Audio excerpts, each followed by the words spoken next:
Lep pozdrav vsem skupaj na okrogli mizi izobraževanja, študij in migracije.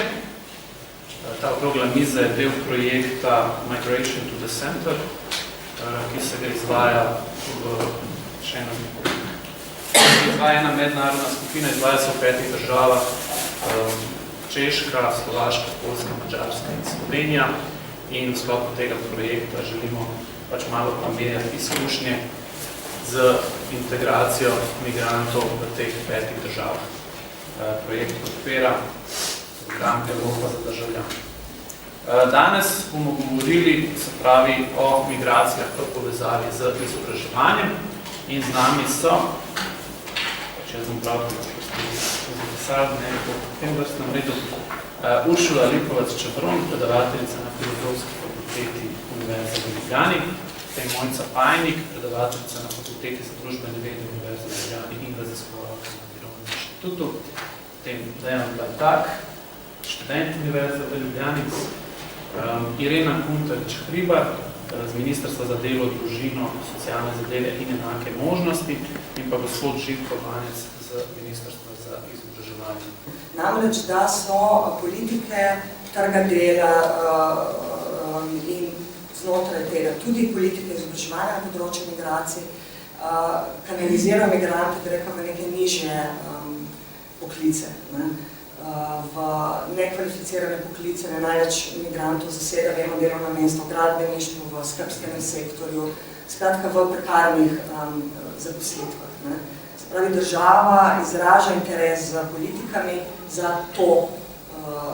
tak tip migrantov.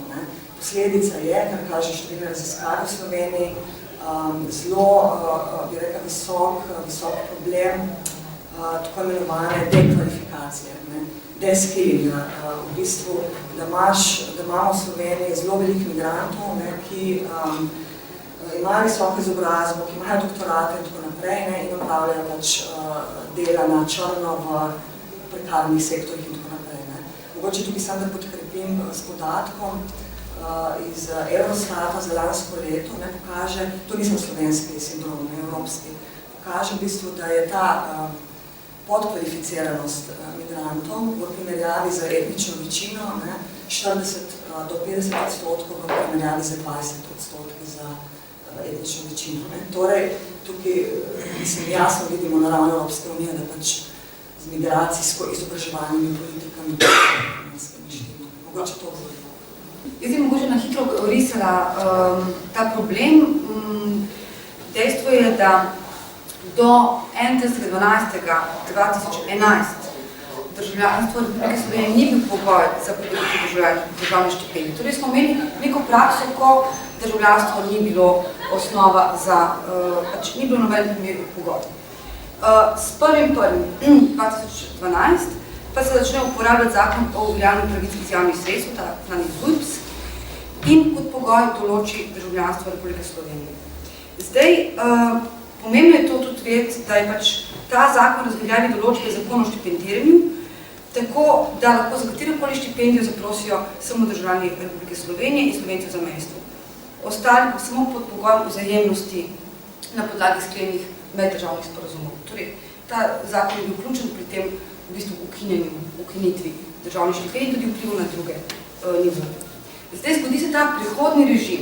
Prehodni režim, ko tisti študenti, ki niso državljani Republike Slovenije, so lahko razvrščeni nekako 3 skupine. Prva skupina, tisti, ki so jeseni 2011 prvič zaprosili za državno štipendijo, jim je bila dodeljena samo do konca leta, torej samo za 2-3 mesece.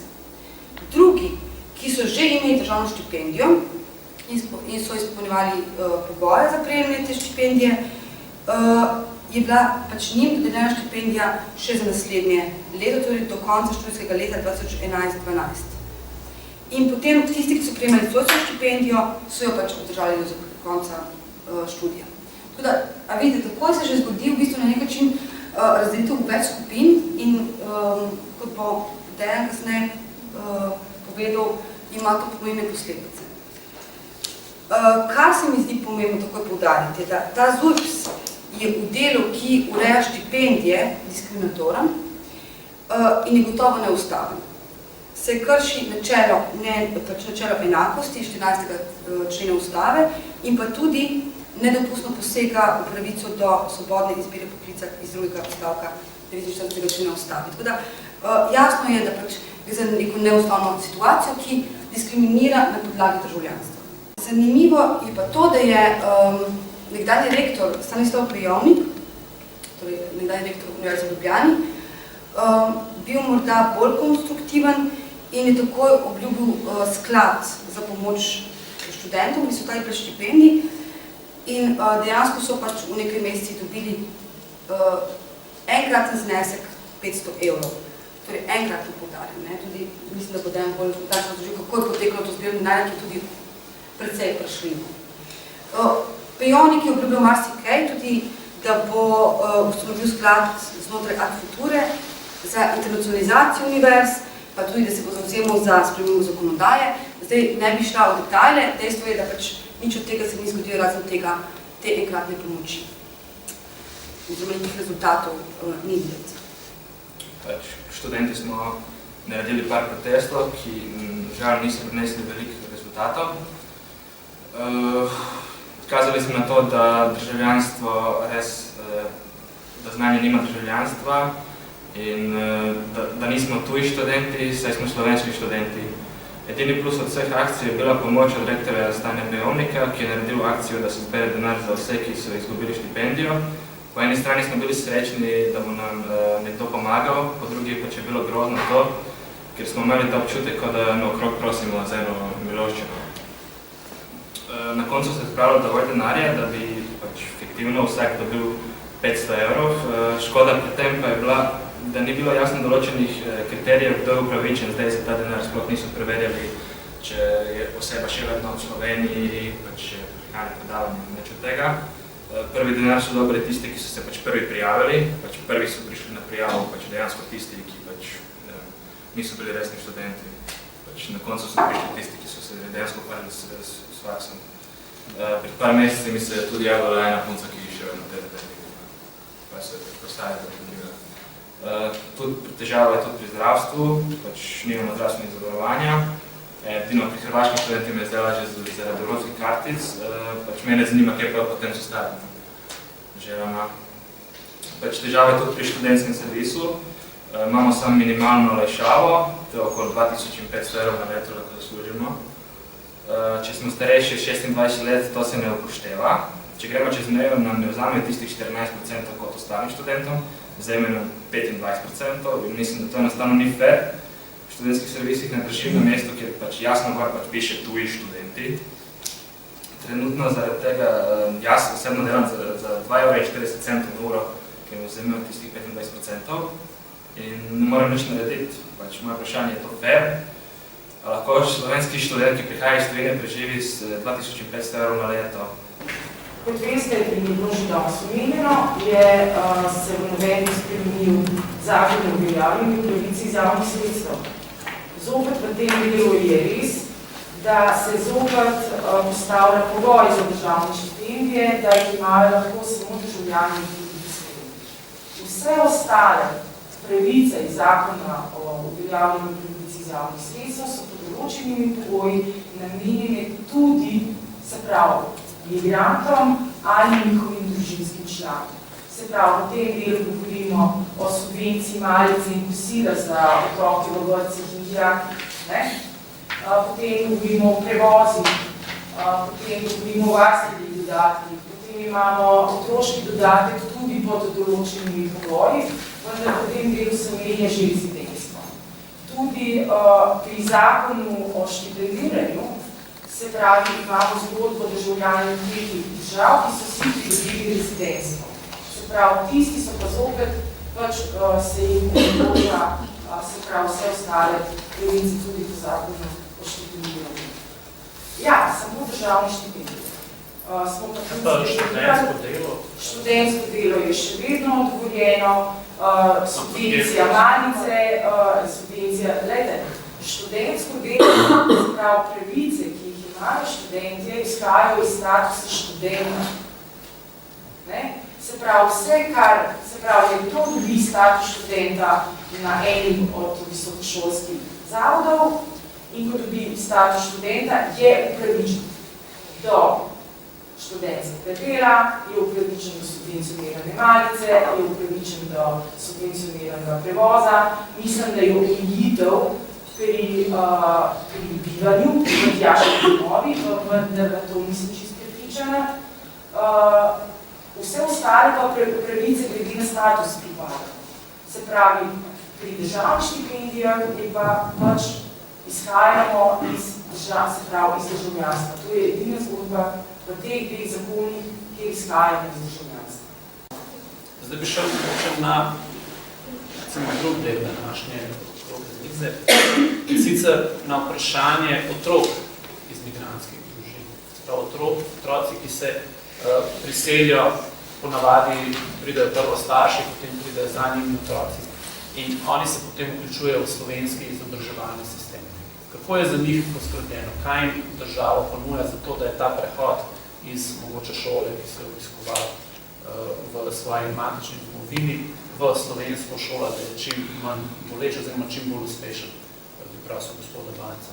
Torej, Ministrstvo za izobraževanje, kljub temu, da je pristojno resorno ministrstvo, na tem področju nima prav veliko podatkov. Prvič zaradi omejitev, ki veljajo za pridobivanje izbiranje in interpretacijo podatkov učencev. Imamo neke posredne podatke, in sicer na podlagi vlog šol, ki imajo take učence. In šole zaprosijo za dodatne ure, ki kot dodatne strokovne pomoči pri učenju slovenščine. Najprej zakon o osnovni šoli določa, da se otroci tujcev s priseljenskim ozadjem imajo pravico izobraževati pod enakimi pogoji kot državljani. 8. člen zakona govori o tem, da Republika Slovenija spodbujala tudi določene oblike izobraževanja otrok v njihovem maternem jeziku in bilateralnih sporazumov in z nekaterimi skupnostmi celo sofinancira tovrstne projekte. Dodatna stvar, ki omogoča lažjo integracijo in vključevanje v slovenski vzgojno izobraževalni sistem, je tudi v tem, da so učenci prvo leto lahko napredujejo v višji razred, tudi če ne dosegajo vseh standardov in ciljev znanja na določenih dneh, zlasti, kar zadeva slovenščino, ki se da ključi za razumevanje in doseganje standardov in ciljev pri drugih. Tudi pri upravljanju nacionalnega preverjanja znanja učenci, priseljenci, da se odločajo prostovoljno. V tem bazi želijo upraviti nacionalno preverjanje znanja. Zelo izpostavljamo jezik, je pa, seveda je pomemben, je eno od pomembnih zadev, ampak ne gre zgolj za to. In tu bi rekla, da Livada, ki se je omenil, in še nekaj podobnih šol so pač specifične šole, ki se zadeve, ki znajo pristopiti in tako naprej. Ampak če gledamo na ravni celotne Slovenije, situacija ni, ne gre za preslikavo Livade. Tako da tukaj se mi zdi, da bi apelirala na to, kar ste izpostavili, pa se mi zdi, da ni, da politike ne grejo v to smer. Namreč vzpostavitve neke vse državne strategije, ki celostno, celovito obravnava to področje, ki ni razparcelirana po ministrstvih, po posameznih sektorjih, namreč kaj, v smislu preseganja, bi rekla, nekega etnocentrizma, ki ga še vedno najdemo v šolah.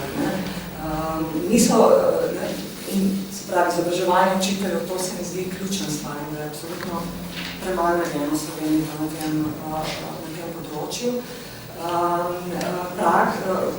Realni učinki tega pa se kažejo pri migrantskih otrocih. Starši migrantskih otrok povejo, ne iz Livade, govorim pač iz drugih šol v Sloveniji, govorijo pač zelo neposrednih izkušnjah diskriminacijo. Recimo en primer staršev lahko povem, da pač deklica ni mogla dobiti petke pri slovenščini in je ne more dobiti kljub temu, da je pač ocenjena 5. Zaključeno potem ni mogla imeti in je bila pač razlaga ta, da pač ni Slovenija, da ne bomo mogli nikoli imeti. Hočem reči, to se še vedno dogaja v šolah, ni zdaj. Tako da to so primeri, ki nam jih starši povejo. Ne bom rekel, da nočem zdaj posploševati, ampak skratka, več delati na izobraževanju, zastaviti strategije, bi rekla, bolj celostno, bolj celovito. Ker eno je, da mi zdaj rečemo, pač multikulturnost je realnost, skratka, drugo pa je, kaj se dejansko v šolah dogaja. Zdaj, moje vprašanje je, konkretno, glede teh štipendij, dosti se govori, recimo, o možnosti štipendiranja prek sklada Ad Futura, recimo, in podobno.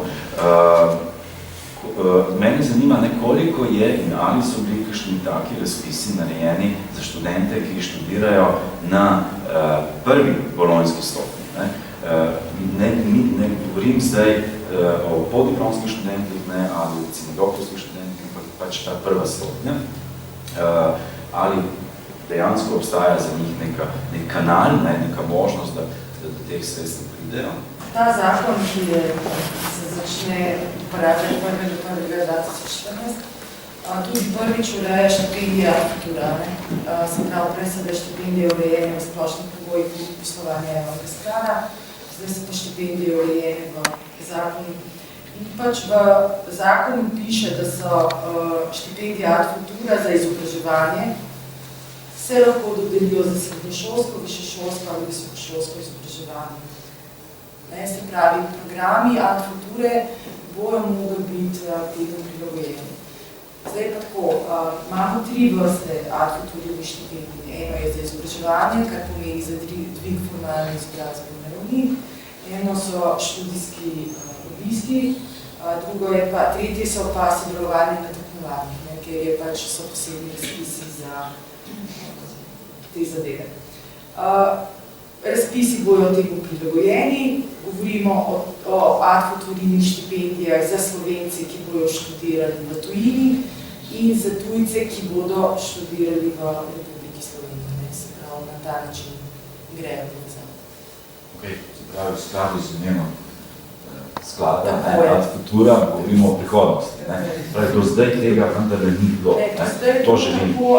Da, do zdaj je bilo tako, da smo dali v bistvu druga Bolonija, s tem, da je bila pa ena neumnost, se strinjam, da si mogel po prvo Bolonija narediti v isti smeri, tako ta je bila recimo ena taka čudna zgodba. Jaz sem šel pogledati namreč na vašo spletno stran oziroma sklada in me je zanimalo v luči tega, ker sem prebral v tem časopisnem poročilu lani, kje so ti razpisi in prosite, jaz na tej prvi stopnji ne najdem. Se pravi, govorimo o prihodnosti, je pa zdaj to neka, bom rekel, mes, so neke generacije, ki bodo žal zaradi tega trpele. Ampak dobro, hvala za odgovor. Pogosto govorimo zdaj o tej grožnji, da se bodo sploh uveljavljale šolnine, mi upam, da se bomo vsemi sredstvi, koliko se ga ožprli temu, ampak obenem pa poleg zahteve po tem, da nimamo šolnin, bomo mogli vsi skupaj si že želeti ali pa zahtevati štipendije. In to dober sistem štipendiranja, ker to vedno pozavljamo, da gre za eno in drugo. Države, ki imajo visoke šolnine, so imeli vse v preteklosti dober sistem štipendiranja. In nobena se ni kratko na suho zmislena samo šolnin brez štipendij. Sam še eno vprašanje, pa mislim, da zaključimo. Dodati, da se kasno že vse uredili, te bilateralne sporazume med Slovenijo in državami bivše Jugoslavije. Smo ugotovili, da na večjih področjih, sploh ko govorimo o Bosni in Hercegovini, to pač ne funkcionira. Recimo Slovenija se tudi, ko gre za pouk maternega jezika, zagovarja ta koncept, da bi moralo biti to stvar bilateralnih sporazumov. Če je le možno, se pravi na način, da Slovenija podpira in tudi financira pouk slovenščine v drugih republikah bivše Jugoslavije in da naj bi potem tudi te republike financirale pouk njihovih maternih jezikov v Sloveniji, čeprav je zelo ogromno disproporčno število otrok, ki imajo slovenske korenine in živijo v Bosni in pa število otrok, ki imajo bosanske korenine in živijo v Sloveniji. Sploh pa potem z Bosno je država, da država ima svoje lastne težave in zdaj, ko država funkcionira že čisto tistih osnovnih stvari, kaj še vedno sklepno na bilateralne sporazume. In potem smo pač opazili, da bil je ogromen problem s tem bilateralnim sporazumom za socialne pravice delavcev, migrantov, ki je povzročil neposredno diskriminacijo. Tudi z Makedonijo je bila ista država, potem imamo pač tak bilateralni sporazum pri izobraževanju. Očitno te bilateralni sporazumi, vsaj ko govorimo o tej bivši Jugoslaviji, niso najboljše rešitve. Ja, vse kolega, vi ste že prej to omenili, da pač na eni strani mogoče da za določeno populacijo v določenem kontekstu deluje, zadeva, ampak to ni prava sistemska rešitev. To je sistemska rešitev, ki absolutno potem reproducira diskriminacijo. Že tistega, s katerega nimaš sklenjenega sporazuma, to je recimo primer Italije na točki nostrifikacije, recimo spričevalne.